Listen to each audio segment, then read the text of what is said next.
Philosophers tier list, तो भैया philosopher tier list को समझने से पहले टीयर लिस्ट समझना होगा क्या है। बहुत लोगों को पता होगा और जिनको नहीं पता, एक टीयर सिस्टम होता है। जैसे अपनी ट्रेन में होता है राजधानी में AC1 टियर, AC2 टियर, ऐसी चीज़ें, जितना पैसा दिया उतना अच्छा लैविश AC1 में जाएगा। राजधानी में बड़ा मज़ेदार होता है AC1, जाके देखना कभी। बहरहाल, तो टीयर लिस्ट होती है। जिस चीज़ को रेलेवेंस के हिसाब से, उसकी इम्पोर्टेंस के हिसाब से, क्या कंट्रीब्यूशन है उस चीज़ का, उस हिसाब से और इम्पोर्टेंस के हिसाब से उसको टीयर्स में डाला जाता है। तो यूजुअली टीयर लिस्ट अगर मैं यहाँ पे आपको दिखा दूँ तो कुछ इस प्रकार की होती है। उसमें आप अलग अलग बहुत सारे टीयर्स डाल सकते हैं, लेकिन जो बेसिक टीयर लिस्ट होती है वो होती है D से शुरू करती है, जो सबसे नीचे आता है। जैसे होता है ना, समझ लो ग्रेडिंग सिस्टम, तो D ग्रेड, C ग्रेड, उससे ऊपर B ग्रेड, उससे ऊपर A ग्रेड और टॉप होता है S ग्रेड, जिसको आप सुपर या स्पेशल भी बोल सकते हैं। तो ये जो वीडियो है एक सब्जेक्टिव और पर्सपेक्टिविस्ट लेक्चर है। इसमें मेरे सब्जेक्टिव ओपिनियन रहेंगे, सबके अपने हो सकते हैं। अगर तुम्हारा कोई ओपिनियन है और may be it can differ from my opinion, तो आप कमेंट सेक्शन में जाके अपना ओपिनियन रख सकते हैं, अपनी रैंकिंग फिलोसफर्स की बना सकते हैं।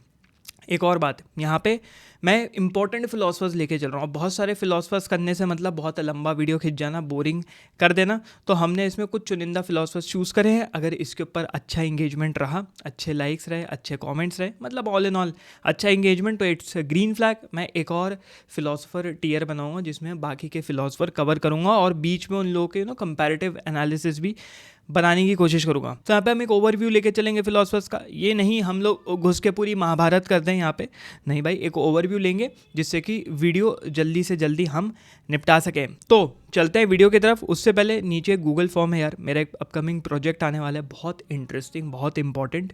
तो गूगल फॉर्म जाके भर दो, you will be the first one to be notified when it is out. वो प्रोजेक्ट सिर्फ एक फिजिकल प्रोडक्ट नहीं है, वो एक डिजिटल कम्युनिटी बनने वाली है। वो बहुत बहुत इंटरेस्टिंग होने वाला है, इंडिया में किसी ने ऐसा नहीं किया, तो वो होने वाला है, आगे पता लगेगा, तो भर देना। चलो चलते हैं, ठीक है। सबसे पहले आते हैं प्लेटो ने दिया थ्योरी ऑफ फॉर्म्स। भाई थ्योरी ऑफ फॉर्म्स एक बहुत इंपॉर्टेंट फिलोसॉफिकल आइडिया था। एक एग्जाम्पल से उसको समझ लेते हैं। लेट्स से ये घड़ी का डिब्बा है, ठीक है। अब ये डिब्बा हमें लग रहा है भाई बड़ा अच्छा सा, परफेक्ट है, शाइनी है, ग्लॉसी। गंदा हो गया थोड़ा, हम ज़रा गंदगी में रख देते हैं चीज़ों को। गंदा हो गया, एकदम परफेक्ट है, इसका एकदम कर्व कितना अच्छा है, क्या इसका खूबसूरत प्रोडक्ट आर्किटेक्चर है, प्रोडक्ट डिज़ाइन है। लेकिन प्लेटो ने कहा नहीं, ये बेकार है, ये वाहियात है। तो लोगों ने उनसे पूछा क्यों भाई, क्यों वाहियात है? बोलते एक परफेक्ट ऐसा डिब्बा एग्जिस्ट करता है। तो उन्होंने बोला कहाँ एग्जिस्ट करता है? कहता है एग्जिस्ट करता है। अरे बताइए तो प्लेटो बाबा, कहाँ एग्जिस्ट करता है? यहाँ नहीं करता, एक मेटाफिजिकल वर्ल्ड में करता है, एक ऐसी दुनिया जो इस दुनिया के बियॉन्ड है। वहाँ पे ये डिब्बा परफेक्ट है, वहाँ पे ये डिब्बा, उसके अंदर कोई भी खुरदुरे नहीं है, उसके अंदर कोई भी गंदगी नहीं है, उसके अंदर कोई भी स्क्रैचेस नहीं है। It is a perfect box. तो ये डिब्बा क्या है भाई प्लेटो बाबा? ये डिब्बा तो मेरे दोस्त, मेरे मित्र, उस डिब्बे की परछाई है। जो भी तुम चीज़ें देखो, triangle, circle, square, it is not perfect. हम कहते हैं भाई, लोगों ने प्लेटो से कहा भाई कैसी बात कर रहे हैं आप, ट्रायंगल के अंदर के एंगल्स का सारा सम 180 डिग्री होता है, स्क्वायर के सारे एंगल्स का सम 360 डिग्री होता है, कैसे बोल रहे हो? कहते हैं नहीं, ये इम्परफेक्ट है। उसको जूम इन करते जाओ, जूम इन करते जाओ, जूम इन करते जाओ, 0.0000001 समझ लो परसेंट से उसमें एरर आएगा ही आएगा, क्योंकि ये परफेक्ट नहीं है। ये सिर्फ परछाई है उस परफेक्ट ट्रायंगल की जो उस मेटाफिजिकल वर्ल्ड में एग्जिस्ट करता है। तो ये तो था इनका फॉर्म। इसी से इन्होंने सारी क्वालिटीज़ को समझाना शुरू कर दिया। भाई ब्यूटी क्या होती है, ये ब्यूटी अच्छी ब्यूटी नहीं है, परफेक्ट ब्यूटी यहाँ एग्जिस्ट करती है, ये जस्टिस ऐसी जस्टिस नहीं है, परफेक्ट जस्टिस यहाँ एग्जिस्ट करती है। और हमारा काम क्या है एज ह्यूमंस, एज फिलोसोफर्स, कि हम जितनी कोशिश कर सकें उसके पास पहुँचे और उसको पास से समझ पाएँ। तो इन्होंने कहा फिलॉसफी पढ़ो, फिलॉसफी के थ्रू तुम ट्रू वर्ल्ड ऑफ फॉर्म्स को समझ सकते हो। फिर उन्होंने फिलोसोफर किंग्स का कॉन्सेप्ट दिया। एक ऐसी सोसाइटी, एक ऐसा स्टेट जिसको रूल कर रहे हैं फिलोसोफर किंग, जिनके पास विजडम है, जिनके पास नॉलेज है, जिनके पास जस्टिस है, ऑनेस्टी है, सारे अच्छे वर्च्यूज उनके पास हैं। वही एक अच्छा देश चला सकते हैं, वही उस देश को, स्टेट को, किंगडम को, जो भी कहना चाहो, उसको जस्टिस से चला सकते हैं, पावर से नहीं, जस्टिस से। कि हमने भाई रोक लगा दी, हमने गला दबा दिया, ऐसे क्यों बोला, वैसे क्यों बोला, ऐसे कैसे कह सकते हो, ये नहीं कर सकते, ये कर सकते हो, ये फॉलो कर सकते हो, ये नहीं फॉलो कर सकते, हमारी मर्यादा ये, तुम्हारी मर्यादा ये, नहीं नहीं नहीं। रैशनली चलना, रैशनली सोचना और जस्टिस के थ्रू गाइड करना, दोज आर फिलोसफर किंग्स। तो इनकी इंपॉर्टेंस तो है, इनकी इंपॉर्टेंस ये है कि इन्होंने फाउंडेशन ले किया वेस्टर्न फिलोसफी का, मॉडर्न पॉलिटिकल थॉट का कहीं ना कहीं फाउंडेशन ले किया। मॉडर्न तो नहीं कह सकते बट पॉलिटिकल थॉट का इन जनरल। और इनकी जो थ्योरी ऑफ फॉर्म्स है आज की डेट पे भी मेटाफिजिकल डिस्कशंस को बहुत ज़्यादा इन्फ्लुएंस करती है। लेकिन मैं इनको बी टियर में प्लेस करूँगा। क्यों? क्योंकि इनके जो कॉन्सेप्ट्स थे वो बहुत ज़्यादा आइडियलिस्टिक थे। इन्होंने कॉन्सेप्ट्स तो दिए लेकिन उसका प्रैक्टिकल इम्प्लीमेंटेशन नहीं बताया। ऐसे कर लो, ऐसे कर लो, ऐसे कर लो, ठीक है भाई, लेकिन उसका प्रैक्टिकल इम्प्लीमेंटेशन नहीं है, कोई ढंग का है ही नहीं। तो आप एक यूटोपिया की तरह इसको देख सकते हैं, लेकिन जब आप इसको अप्लाई करने आएंगे रियल लाइफ में तो बहुत सारी चीज़ें एप्लीकेबल है नहीं। और जब इनसे सवाल पूछा गया, इसका जवाब दीजिए, उसका जवाब दीजिए, तो सब चीज़ों पे ये कहने लग गए भाई जवाब चाहिए मेटाफिजिकल रियलिटी में। जिस वजह से एरिस्टोटल इनसे काफ़ी ज़्यादा चिढ़ते रहे, वहाँ के बारे में छोड़ो भैया, यहाँ के बारे में बात करो ना। तो हम प्लेटो को प्लेस करते हैं बी टियर में। फ्रांस काफ्का एक मॉडर्न इन्फ्लुएंशियल फिलोसोफर कह सकते हैं उनको। क्यों? क्योंकि मॉडर्न लोग ज़्यादा उनसे इंस्पायर हो रहे हैं, तो उनके काम की उस वक्त उतनी ज़्यादा रिस्पेक्ट करी नहीं गई, बट ऑब्वियसली मरने के बाद हर किसी के काम की इज्जत होती है। तो इन्होंने कुछ कॉन्सेप्ट दिए। सबसे पहले इन्होंने कहा absurdity of life, the world is irrational and logic यहाँ पे काम ही नहीं करता। इनकी किताब द ट्रायल, द कासल, इन सब में आप ये देख सकते हो कि किस तरीके से एक इंसान अपनी ही ज़िंदगी से कट के अलग हो जाता है। ये दुनिया कितनी ज़्यादा अजीब है, कितनी ज़्यादा वियर्ड है, और दुनिया हमारी लाइफ को इन्फ्लुएंस करती है। भाई दुनिया तो बड़े लेवल पे हो गया ना, छोटे लेवल पे तो हमारी लाइफ हो गई जो हमसे जुड़ी हुई हमारी पर्सनल लाइफ। और दुनिया इतनी अजीब है कि उस वजह से हम अपनी लाइफ से ही कट के रह जाते हैं, विच इज़ एब्सर्डिज्म, जो कि आगे एक और फिलोसफर ने बात करी थी उसके ऊपर। But that is what absurdity of life is. बड़ा वियर्ड। यहाँ पे लॉजिक का इस्तेमाल कोई नहीं कर रहा, लॉजिक कहने को है लेकिन इस्तेमाल कोई नहीं कर रहा। फिर उन्होंने एलियनेशन के ऊपर बात करी कि इस वजह से, इस एब्सर्डिटी की वजह से इंसान अपने ही आप से या फिर अपने आप और सोसाइटी से डिस्कनेक्टेड फील करता है। ऐसा लगता है हम तो भैया वो नीला गुर्दा जादू बन चुके हैं, एलियनेटेड फील कर रहे हैं, पावरलेस फील कर रहे हैं। ऐसा लगता है हमारे हाथ में कुछ है ही नहीं। ऐसा लगता है ये सोसाइटी हमें ही काटने को दौड़ रही है, हमारा ही गला दबाने को दौड़ रही है, इसमें आप सर्वाइव कर ही नहीं सकते। आगे बढ़ते हुए उन्होंने गिल्ट और फेट के ऊपर बात करी कि भाई साहब कैरेक्टर, जो भी कैरेक्टर है आपकी लाइफ में, आप एक कैरेक्टर, आपके सामने वाला एक कैरेक्टर हुआ, उसके बगल वाला एक कैरेक्टर हुआ, हमें लगता है हम अपनी स्टोरी के सबसे इंपॉर्टेंट कैरेक्टर है। सबको अपनी स्टोरी में वही लगता है कि भाई हम सबसे इंपॉर्टेंट कैरेक्टर है। तुम्हें लगता होगा तुम्हारे आसपास के लोग सारे साइड किक है तुम्हारी मूवी में, ऐसी वो इंसान सोचता होगा कि तुम उसकी मूवी में साइड किक हो। तो इंसान ना सफ़र कर रहा है, एक अननोन कॉज है सफरिंग का। क्यों? क्योंकि सिस्टम ने उसको सफरिंग में फंसा रखा है। ये सिस्टम इंसान को फंसा के रखता है, ये सिस्टम इंसान को बाहर नहीं निकलने देता। और अगर रीज़न पूछा जाए कि क्या रीज़न है भाई, तो कोई रीज़न ही नहीं है। अरे अगर कोई इंसान नहीं कमाता, बेरोजगार है, तो उसको गाली पड़ती है।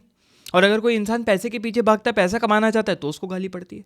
What is the middle ground? कोई मिडिल ग्राउंड है ही नहीं, कोई खुश है ही नहीं। ये कैसी सोसाइटी है? ना यहाँ तो ना लॉजिक काम कर रहा। जब आप बोलते थे नौकरी नहीं है, पैसा नहीं है, पैसा कमाओ, तो भैया पैसा कमाया है ना, अब पैसा कमा रहे हैं तो तुम बोल रहे हो कि भाई इससे तो तुम बेरोजगारी ठीक थे, और वह पैसा पैसा पैसा करते रहते हो। ये दुनिया कैसी दुनिया है? ये तो बड़ी अजीब सी दुनिया है। और इस वजह से आइडेंटिटी क्राइसिस हो जाता है इंसान के अंदर। जो मेटामॉर्फोसिस में हमने देखा, मेटामॉर्फोसिस के ऊपर मैंने पूरा विस्तार से लेक्चर बनाया हुआ है कि भाई हमारी सेल्फहुड जो है, हम कौन हैं, वो कितना कमज़ोर है। और इस कमज़ोरी की वजह से हम एक ट्रांसफॉर्मेशन में चले जाते हैं। जैसे मेटामॉर्फोसिस में क्या होता है, ग्रेगोर सैम्सा के साथ भाई एक वर्मिन बन जाता है, जिसको आप देसी भाषा में कॉकरोच कह सकते हैं, बट एक वर्मिन बन जाता है, एक कीड़ा बन जाता है, जिससे लोग चिढ़ते हैं। ऐसा क्यों हो रहा है? तुम ही मुझे ऐसा बना रहे हो, और अब तुम ही मुझे गलिया रहे हो, तुम ही मुझे इस सिस्टम से बाहर फेंकना चाह रहे हो, तुम ही मेरी निंदा कर रहे हो। ये तो बहुत गलत हो रहा है। तो इन्होंने सेल्फहुड के ऊपर बात नहीं करी, बस ये एक लेवल ऊपर गए। इन्होंने ऑपरेशन ऑफ ब्यूरोक्रेसी के ऊपर भी बात करी। ये जो ब्यूरोक्रेटिक सिस्टम है ये अजीब है, ये तुम्हें एक लूप में फंसा के रखता है।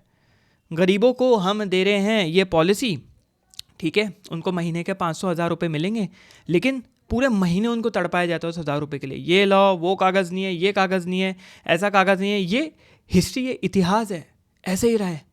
ऐसा ये उसमें लगेगा कार्ड, वो कार्ड लगेगा, ऐसा कार्ड लो, वैसा कार्ड लो, लंबी लंबी लाइनों में खड़े हैं 5-5 बजे। बचपन की बात है, मैं जब होऊंगा, मैं 11-12 साल का होऊंगा, तो एक बूथ था जहाँ पे कुछ तो सब्सिडरी कुछ चल रहा था वहाँ पे, तो वहाँ पे जो लोग on a monthly basis registered थे उन लोगों के लिए वो था वहाँ पे जो लाइन लगाओ ले लो।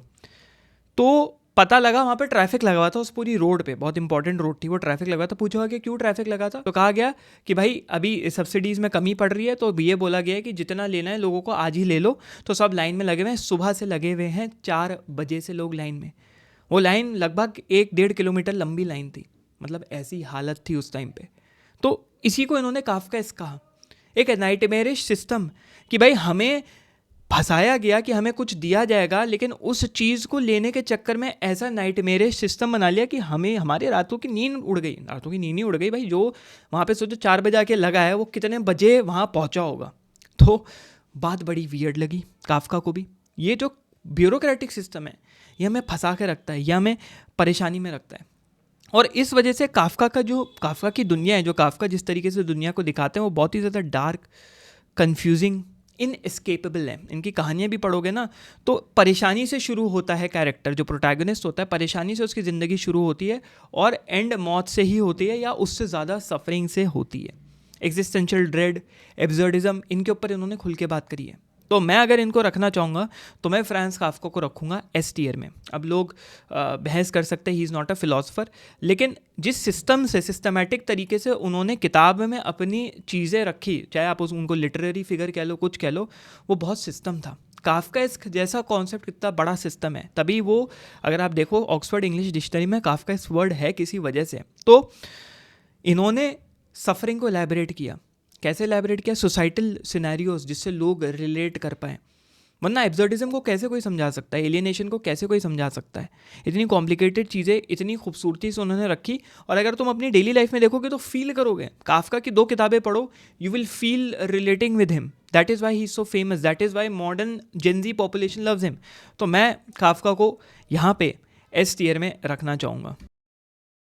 फिर आए कार्ल मार्क्स। भाई लिटरेरी फिगर से उतर के इतने कंट्रोवर्शियल फिगर पे बात कर ली। क्यों कंट्रोवर्शियल फिगर?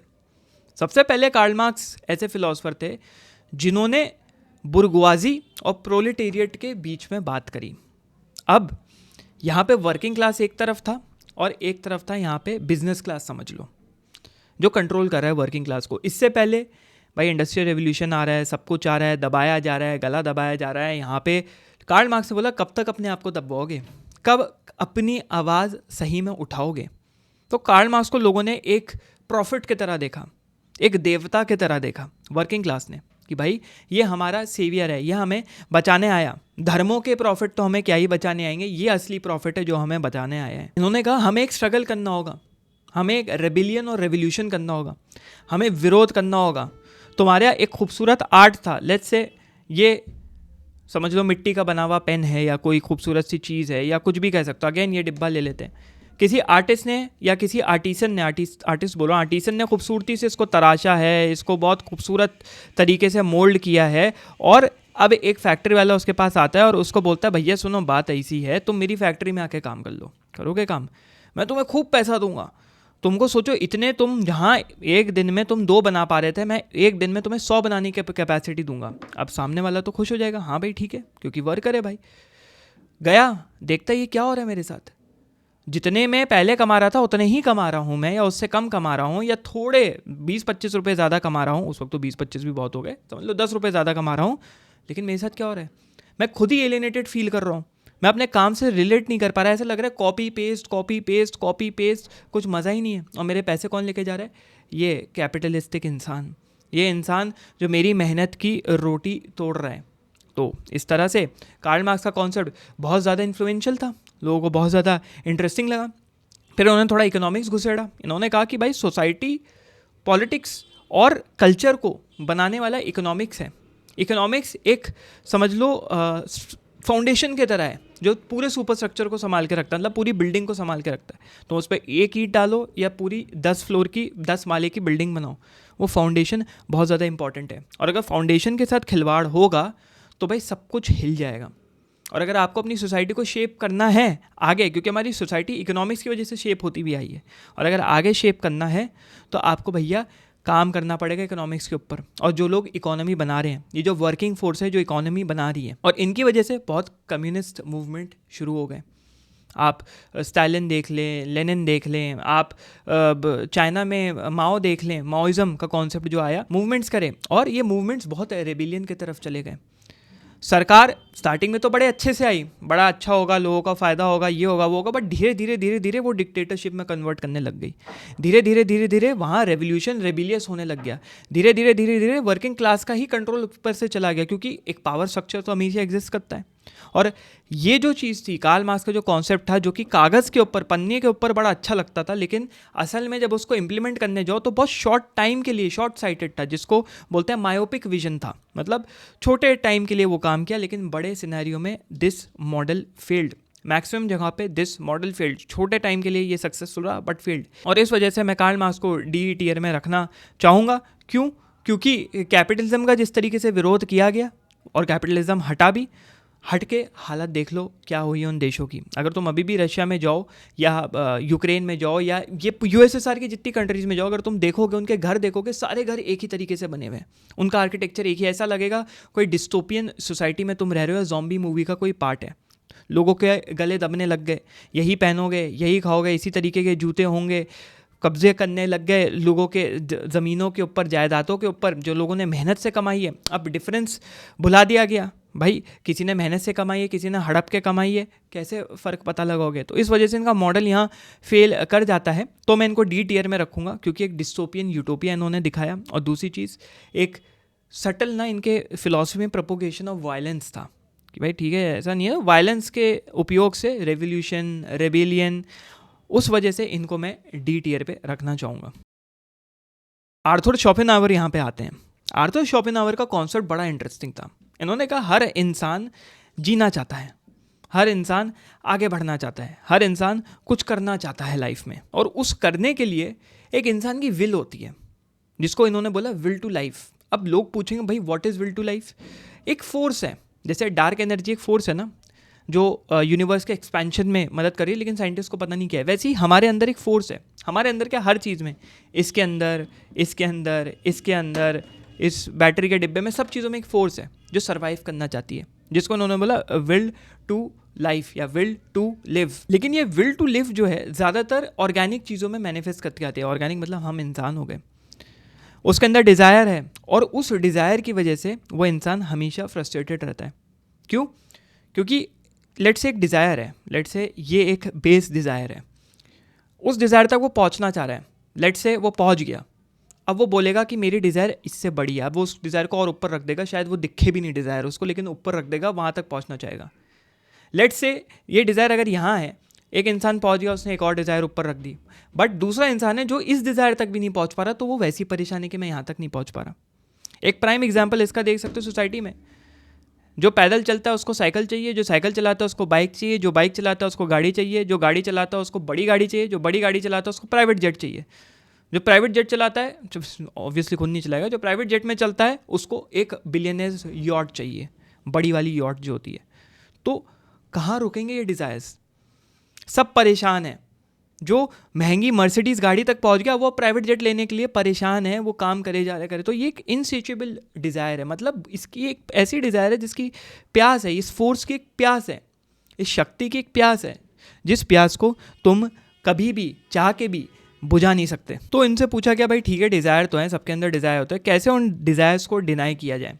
तो सबसे पहले कहा कि भाई ट्रूली अगर तुमको डिज़ायर्स को डिनाई करना है तो सीधा सीधा डिज़ायर्स को डिनाई कर दूँ, हर जो डिज़ायर से। दूसरी चीज़ उन्होंने कहा include art, architecture, art, music, painting, है ना, ये सब अपनी लिखना, राइटिंग, ये सब अपनी ज़िंदगी में लाओ।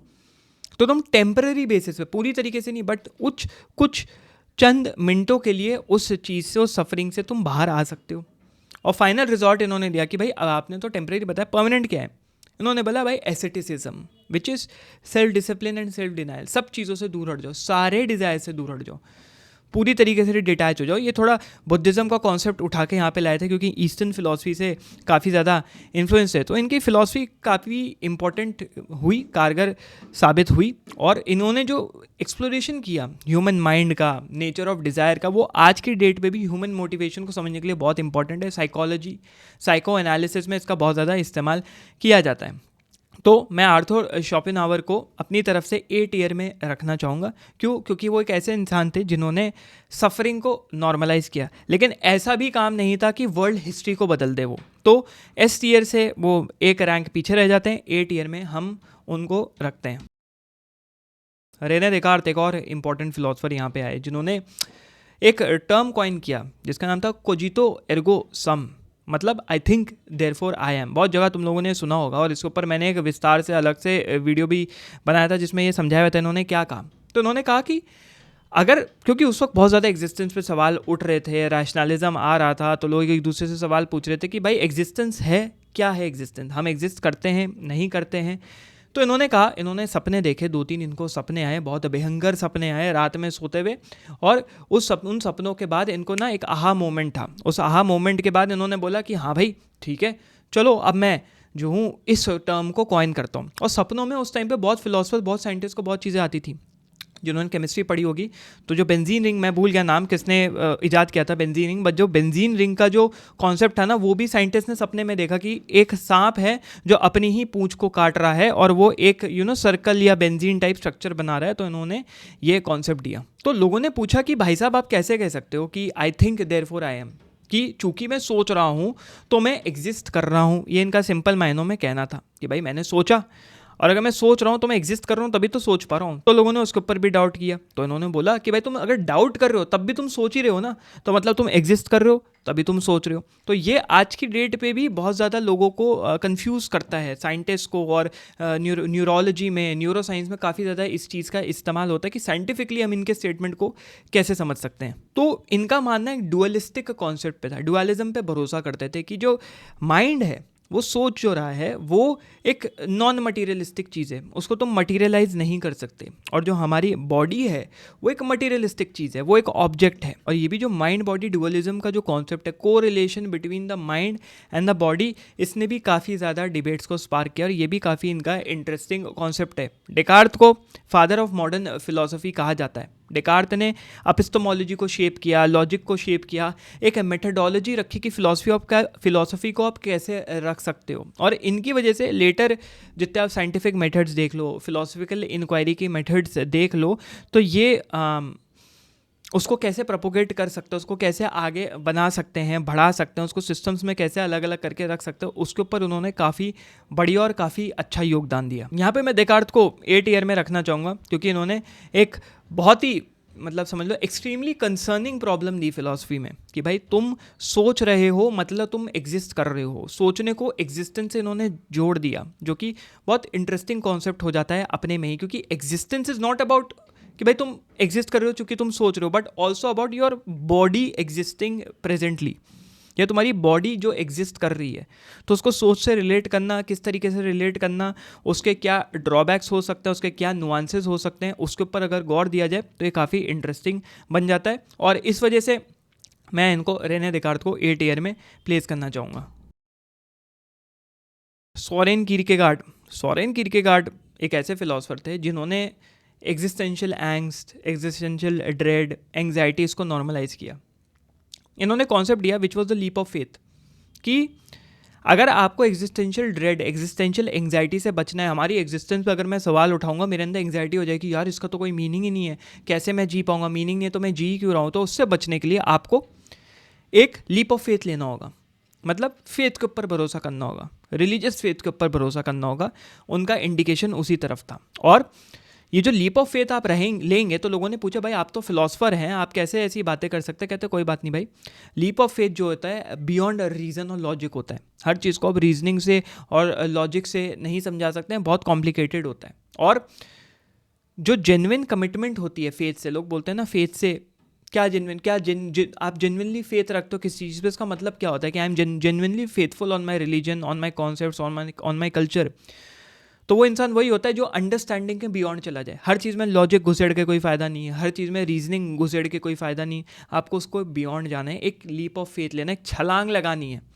क्या छलांग हो सकता है, उस छलांग में आप नीचे भी गिर जाएं, हो सकता है उस छलांग के उस तरफ तो जो ज़मीन आपको दिख रही है वो कुछ ना हो, वो पतली सी परत हो जिसके नीचे खाई और गिर जाए, लेकिन आपको लीप ऑफ फेथ तो लेना ही होगा। यही एक तरीका है आपको इस एंग्जाइटी से, इस एग्जिस्टेंशियल ड्रेड से बचने का। इन्होंने ना यहाँ पे स्टेजेस ऑफ लाइफ बताए, यहाँ पे 3 स्टेजेस ऑफ लाइफ बताए। सबसे पहली द एस्थेटिक, जो कि प्लेजर सीकिंग होती है, रोज़मर्रा की चीज़ों में इंडल्ज करती है, डिज़ायर सीख करती है, प्लेजर सीख करती है। दूसरी इन्होंने बताया एथिकल, द एथिकल, जिसमें इस स्टेज ऑफ लाइफ में इंसान के पास एक ड्यूटी होती है, एक मॉरल रिस्पॉन्सिबिलिटी होती है कि हमें जो भी करना है एक एथिकलिटी के चादर के अंदर, अम्ब्रेला के अंदर रह के ही करना है, और हमें अपने पैर ज़्यादा बाहर नहीं निकालने, वरना कांड हो जाएगा बहुत बुरा वाला। और तीसरा द रिलीजियस, कि भाई हम फेथ रखेंगे गॉड के ऊपर और ट्रांसेंड कर जाएंगे लॉजिकल थिंकिंग, क्रिटिकल थिंकिंग, जो भी तुम नाम देना चाहते हो। तो इन्होंने कहा कि ज़्यादातर लोग जो है एस्थेटिक और एथिकल स्टेजेस में फंस चुके हैं और वो कभी रिलीजियस स्टेज पे पहुंच ही नहीं पाते। जो लोग कहते हैं रिलीजियस स्टेज पे हम हैं, नहीं भाई असली में नहीं है, उनको डिज़ायर चाहिए, वो डिज़ायर के लिए काम कर रहे हैं। उनको हेल चाहिए, ओ हेल किसको चाहिए भाई, उनको हेवन चाहिए, हेवन के अंदर जो अलग अलग पर्क्स मिलने वाले हैं वो चाहिए। असली में वो गॉड के करीब नहीं है, असली में वो गॉड से प्यार नहीं करते, वो गॉड के दी हुई चीज़ें, गॉड के द्वारा दी गई हुई चीज़ें, उनसे प्यार करते हैं कि भाई मेरी लाइफ यहाँ पे तो सफरिंग में गुजर ही रही है, चलो गॉड को पूज लेता हूँ, कम से कम वहाँ तो लाइफ अच्छी होगी, है कि नहीं। तो ये कॉन्सेप्ट यहाँ पे हो गया। अब अगर गॉड को यहाँ पे लाके खड़ा भी कर दिया गया कि वो गॉड बोले मैं गॉड हूँ भाई, तो तुम यकीन नहीं करोगे, तुम बोलोगे अब तो मैंने गॉड देख लिया। तो इससे बेटर क्या हो सकता है, इससे और अच्छा क्या ही एग्जिस्ट कर सकता है, तो तुम और ऊपर सोचने लग जाओगे। तो रिलीजियस कॉन्सेप्ट में जो कहा जाता है ना, गॉड इस तरीके के होंगे, गॉड उस तरीके के होंगे, मरने के बाद रिसरेक्शन होगा, जो कि अब्राहमिक रिलीजन में कहा जाता है, गॉड आपके सामने आएंगे और गॉड आपसे बात करेंगे, जो भी कॉन्सेप्ट है। तो इंसान की साइकोलॉजी चेंज तो होनी चाहिए। तो इंसान बोलेगा अगर गॉड ऐसा है तो इससे और बेटर क्या हो सकता है।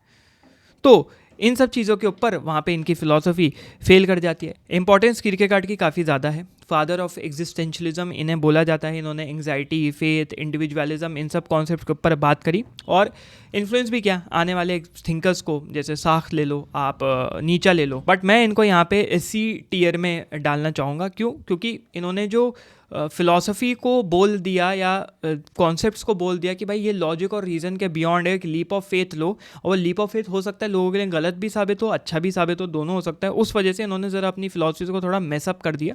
बाकी ठीक है, डी टियर से बच गए। क्यों? क्योंकि भाई इन्होंने एग्जिस्टेंशियल एंग्स के ऊपर बात करी, पहले ऐसे इंसान थे जिन्होंने साइकोलॉजिकली एंग्जाइटी के ऊपर बात करी।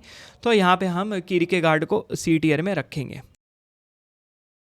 फ्रीडरिख नीचा, कौन भूल सकता है भाई, ज़्यादातर लोगों को यही पता होगा मैं कहाँ रखने वाला हूँ इस फिलोसफर को। बट सबसे इम्पॉर्टेंट कॉन्सेप्ट इन्होंने दिया कि भाई गॉड इज़ डेड, कि गॉड मर चुका है, गॉड ख़त्म हो चुका है। क्यों?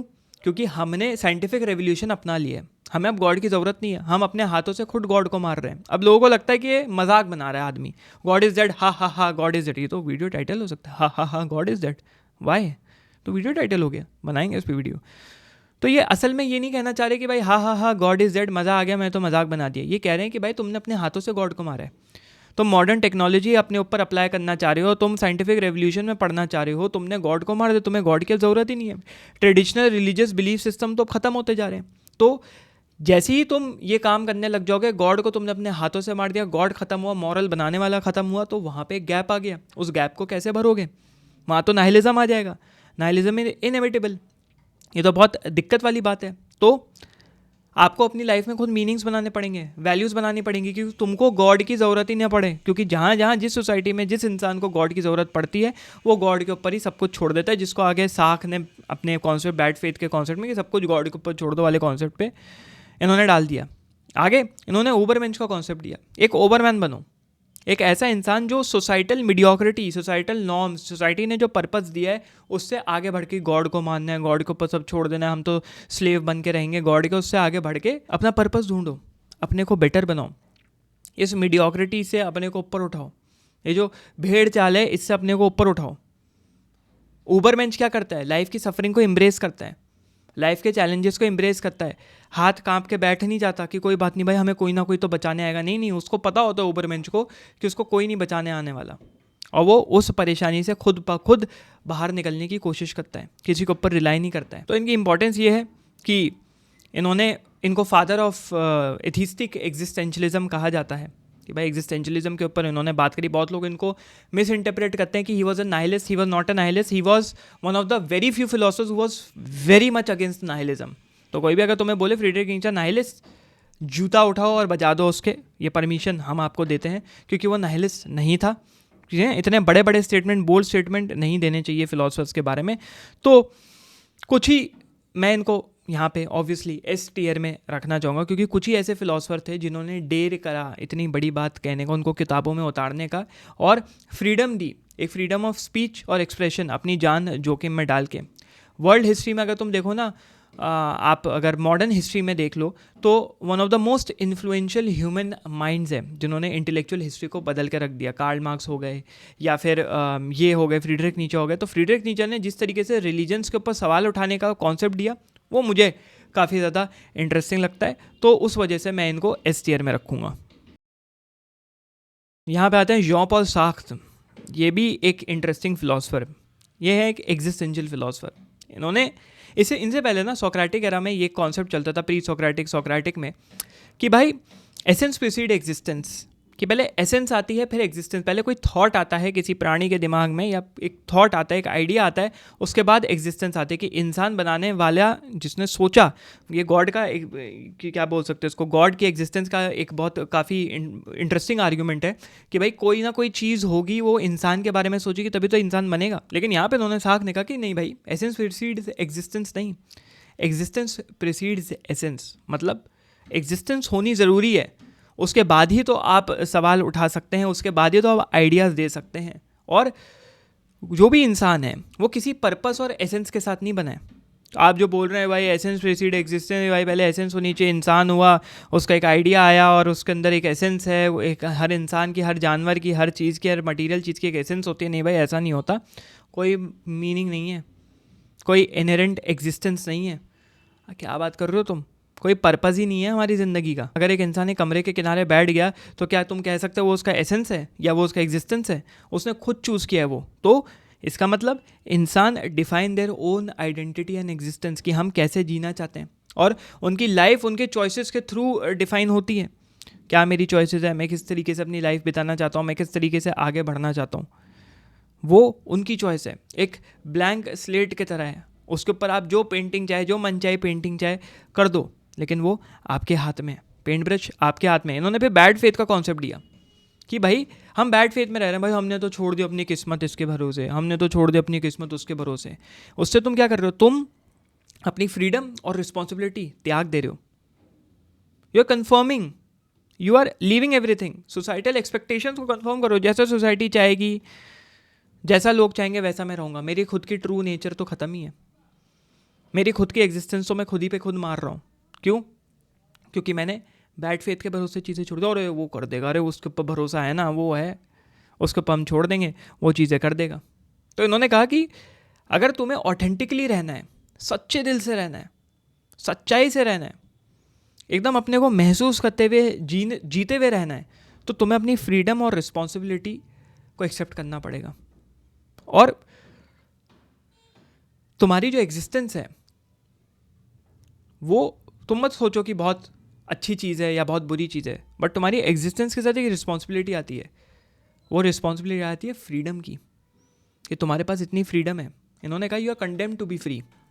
तुम श्रापित हो कि तुम्हारे पास इतनी फ्रीडम है, और लोग रियलाइज़ नहीं करते, उसकी रिस्पॉन्सिबिलिटी नहीं लेते, और दूसरी चीज़ के ऊपर कोई भी चीज़ डाल देते हैं। लो भाई डाल दिया उठा के, लो भाई ऐसे डाल दिया उठा के। तो सार्त्रे जो है एक सेंट्रल फिगर रहे हैं एग्जिस्टेंशलिज्म में। इन्होंने फ्रीडम को, ideas of freedom, individualism, how to live authentically, authenticity के ऊपर फोकस किया इन्होंने, और इस वजह से काफ़ी ज़्यादा फेमस हुए। इन्होंने एग्जिस्टेंशियल साइकोलॉजी और साइको एनालिसिस को काफ़ी ज़्यादा इन्फ्लुएंस किया, या फिर आप मॉडर्न थॉट अगर देख लो उसको काफ़ी ज़्यादा इन्फ्लुएंस किया। अभी क्या है, मैं इनको सी टियर में रखना चाहूँगा, क्योंकि ये एग्जिस्टेंशलिज्म का थोड़ा ज़रा दुरुपयोग करने लग गए। इन्होंने जो वॉर हो रही थी, अल्जीरियन वॉर, वो इसके अगेंस्ट नहीं थे, बट वो इसके फॉर थे कि हाँ भाई होनी चाहिए वॉर। अब मैं ज़्यादा विस्तार से नहीं पढ़ूंगा क्यों होनी चाहिए, किस लिए होनी चाहिए। मैंने एक लेक्चर रिसेंटली बनाया था, उसमें मैंने बता रखा है इसके बारे में। उन्होंने खुद भी कहीं ना कहीं वॉर में पार्टिसिपेट किया था, और ये फॉर थे वॉर के कि हाँ भाई ये वॉर होनी चाहिए, हम ऑप्रेस्ड हैं, हम परेशान हैं, और ये वॉर लड़नी ज़रूरी है। तो उन्होंने अपनी ही फिलॉसफीज़ का उपयोग करके इस वॉर को प्रोपोगेट करवाने में पूरी कोशिश करी थी। और दूसरी चीज़, ये ओपन रिलेशनशिप्स के साथ थे। इनकी जो वाइफ थी, गर्लफ्रेंड थी, बड़ा कॉम्प्लिकेटेड रिलेशनशिप समझ लो आप।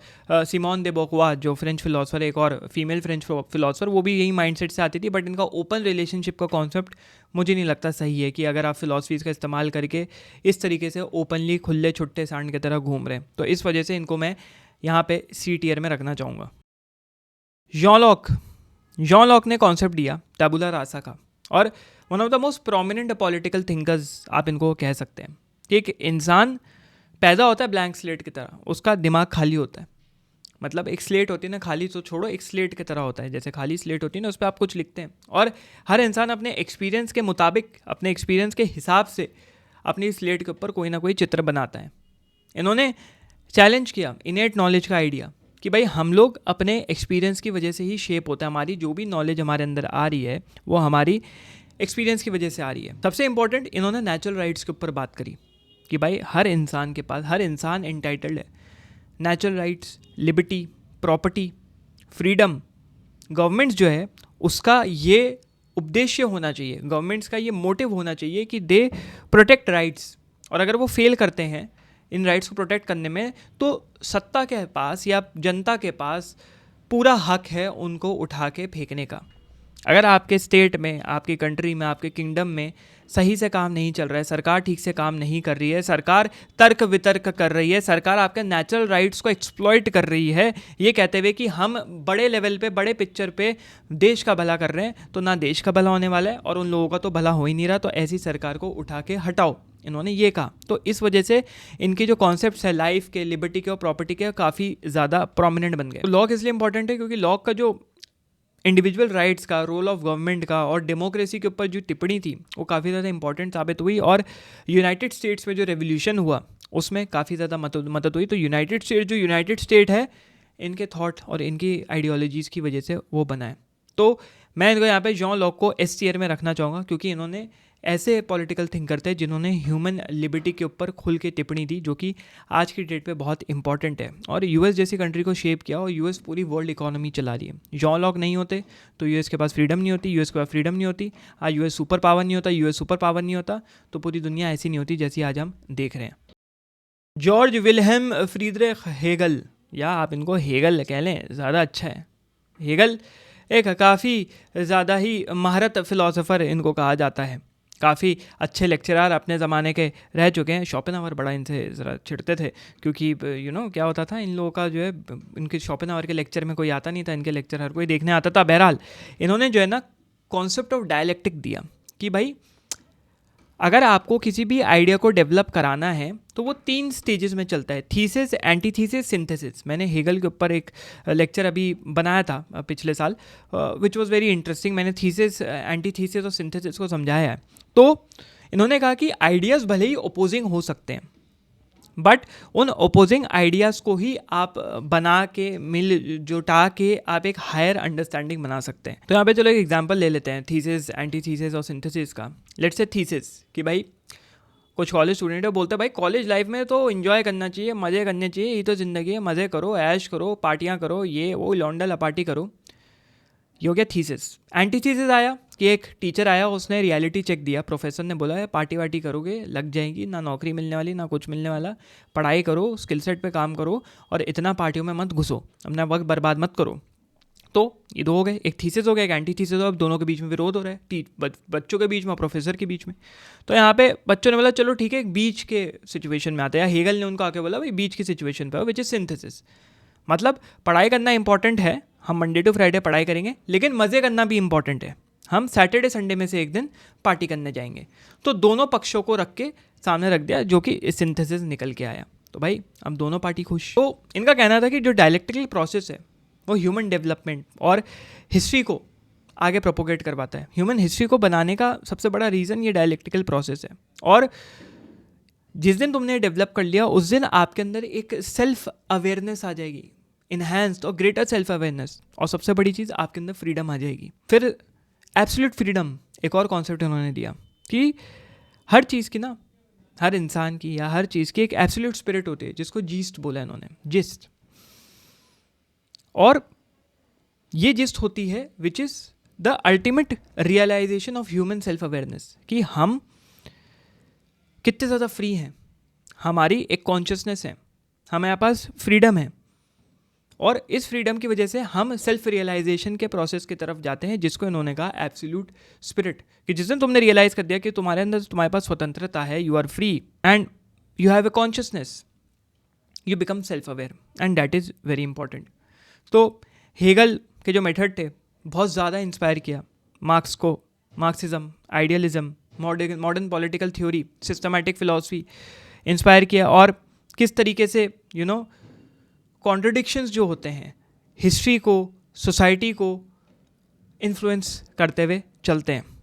बहरहाल मैं इनको टीयर बी में प्लेस करना चाहूँगा। क्यों? क्योंकि इनकी फ़िलासफ़ी इंटरेस्टिंग तो थी, बट बहुत ज़्यादा ओवरली कॉम्प्लिकेटेड थी।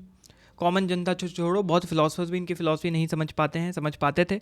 इस वजह से इनकी फ़िलासफ़ी कॉम्प्लिकेटेड है। कॉम्प्लिकेटेड चीज़ें जो ज़्यादा लोगों को समझ में ना आए, उसको पढ़ने का फ़ायदा तो है, लेकिन उतना फ़ायदा नहीं है जब तक मासेस उसको समझ नहीं पाएंगे।